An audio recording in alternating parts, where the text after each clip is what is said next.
വിനോദ മേഖലയുമായി ബന്ധപ്പെട്ട നിയമനിർമ്മാണത്തിന്റെ കരട് അന്തിമഘട്ടത്തിലാണ് എന്ന് സർക്കാർ. കാലതാമസമില്ലാതെ കരട് പ്രസിദ്ധീകരിക്കുമെന്ന് സർക്കാർ ഹൈക്കോടതിയെ അറിയിച്ചു. സിനിമാ കോൺക്ലേവ് എന്ന് നടത്താൻ ഉദ്ദേശിക്കുന്നു എന്ന കോടതിയുടെ ചോദ്യത്തിന് തീയതി നിശ്ചയിച്ചിട്ടില്ലെന്നും അറിയിക്കാമെന്നും സർക്കാർ മറുപടി നൽകി.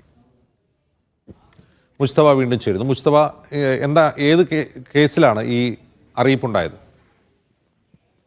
ഹേമ കമ്മിറ്റി റിപ്പോർട്ടുമായി ബന്ധപ്പെട്ട് പ്രത്യേക ബെഞ്ച് ഹൈക്കോടതി നേരത്തെ രൂപീകരിച്ചിരുന്നു. ആ ബെഞ്ചിന്റെ ഇടവിട്ടുള്ള സിറ്റിംഗിൽ ഈ ആഴ്ച സിറ്റിംഗ് ആണ് ഇന്ന് ചേർന്നത്. ഈ സാധാരണഗതിയിൽ നേരത്തെ കേസിന്റെ അന്വേഷണ പുരോഗതിയുമായി ബന്ധപ്പെട്ട ഈ SITയുടെ ഈ ബ്രീഫിംഗ് കോടതിയിൽ നടക്കാറുണ്ട്. ഇന്നും ഈ ജഡ്ജസിന്റെ പാനൽ ചേംബറിൽ അതുമായി ബന്ധപ്പെട്ട ഒരു വിശദീകരണം പ്രത്യേക അന്വേഷണ സംഘം നിലവിലുള്ള അന്വേഷണ പുരോഗതി അറിയിക്കുകയും ചെയ്തു. അതിന് പിന്നാലെയാണ് ഈ ഫിലിം പോളിസി നിർമ്മാണവുമായി ബന്ധപ്പെട്ട കരട് രൂപവുമായി ബന്ധപ്പെട്ട ഹൈക്കോടതി പ്രത്യേകമായി തന്നെ ആ വിഷയം പരിഗണിക്കുന്നുണ്ട്. സർക്കാരിന്റെ പരിഗണനയ്ക്ക് വിടാമെന്നൊക്കെ നേരത്തെ പറയുകയും ചെയ്തതാണ്. ഇന്ന് അതുമായി ബന്ധപ്പെട്ടൊരു വാദം ഈ കോടതിയിൽ നടന്നു. അപ്പോഴാണ് അതിന്റെ പുരോഗതിയെ സംബന്ധിച്ച് ഹൈക്കോടതി ചില ചോദ്യങ്ങൾ ചോദിച്ചു. അപ്പോഴാണ് അതിന്റെ കരട് നിർമ്മാണവുമായി ബന്ധപ്പെട്ട് അന്തിമഘട്ടത്തിലുള്ള നടപടികളിലേക്ക് കടന്നിട്ടുണ്ട് എന്ന് സർക്കാർ കോടതിയെ അറിയിച്ചു. കാലതാമസമില്ലാതെ ഇത് പ്രസിദ്ധീകരിക്കുമെന്നും സർക്കാർ വ്യക്തമാക്കി. അങ്ങനെയാണ് പിന്നീട് സിനിമ കോൺക്ലേവുമായി ബന്ധപ്പെട്ട് അത് നേരത്തെ തന്നെ ചർച്ചയായതാണ്. പക്ഷെ ഇന്നും അത് ചർച്ചയായപ്പോൾ എന്നാണ് ഇത് നടത്താൻ ഉദ്ദേശിക്കുന്നത്, നേരത്തെ ജനുവരിയിൽ ഉൾപ്പെടെ നടത്തുമെന്ന് പറഞ്ഞിരുന്നെങ്കിൽ പോലും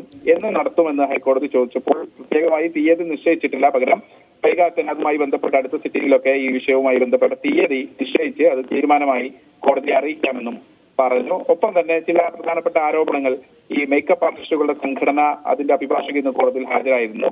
ഈ സിനിമാ കോൺക്ലേവുമായി ബന്ധപ്പെട്ട ചർച്ച വന്നപ്പോൾ ജെൻഡർ ബുള്ളിങ്ങിന് നേതൃത്വം നൽകിയ ആളാണ് ഈ കോൺക്ലേവിന്റെ ചെയർമാൻ എന്നുള്ള ഒരു ആരോപണം കൂടി വന്നു. പക്ഷേ ആ വാദം തെറ്റാണെന്ന് സർക്കാർ കോടതിയിൽ നിലപാട് അറിയിച്ചു. എന്തായാലും ഇത് സംബന്ധിച്ചുള്ള ഹർജി മാർച്ച് ആദ്യ ആഴ്ചയിൽ വീണ്ടും പരിഗണിക്കും എന്ന് കോടതി വ്യക്തമാക്കിയിട്ടുണ്ട്. ശരി മുസ്തഫ.